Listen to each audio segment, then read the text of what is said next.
ত্রিকোণমিতি থেকে এই অঙ্কটা বলেছে 7 sin square theta plus 3 cos square theta equal to 4 হলে tan থিটা সমান কত হবে। দেখো এই অঙ্কটাকে তুমি যেভাবে করবে দুটা ভাবে করা যায়। প্রথমত এইটা যা আছে থাক, cos স্কয়ার থিটা, দেখো এখানে 4 আছে, মানে 4 কে আমরা লিখতে পারি 4 গুণিত 1, সেই 1 এর জায়গায় তুমি লিখে দাও sin square theta plus cos square theta. শুধু 1 এর জায়গায় আমি লিখেছি sin square theta plus cos square theta.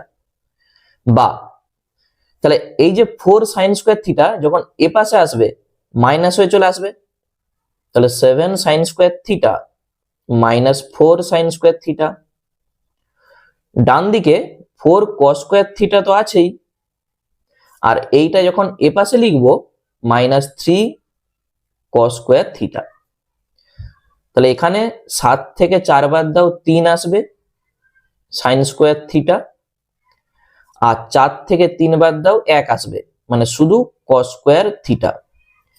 যেহেতু আমাদের tan চাইছে তাহলে sin square by cos square করে দাও, তাহলে sin square theta by cos square theta সমান হয়ে যাবে 1/3। আর এই sin square by cos square মানেই আমরা জানি tan স্কয়ার হয়ে যায়। তাহলে tan স্কয়ার থিটা সমান যদি 1/3 হয়, অতএব তুমি বলে দাও tan থিটা সমান প্লাস মাইনাস 1/√3, যেটা দেখো অপশন সি তে আছে। এটাই হবে উত্তর।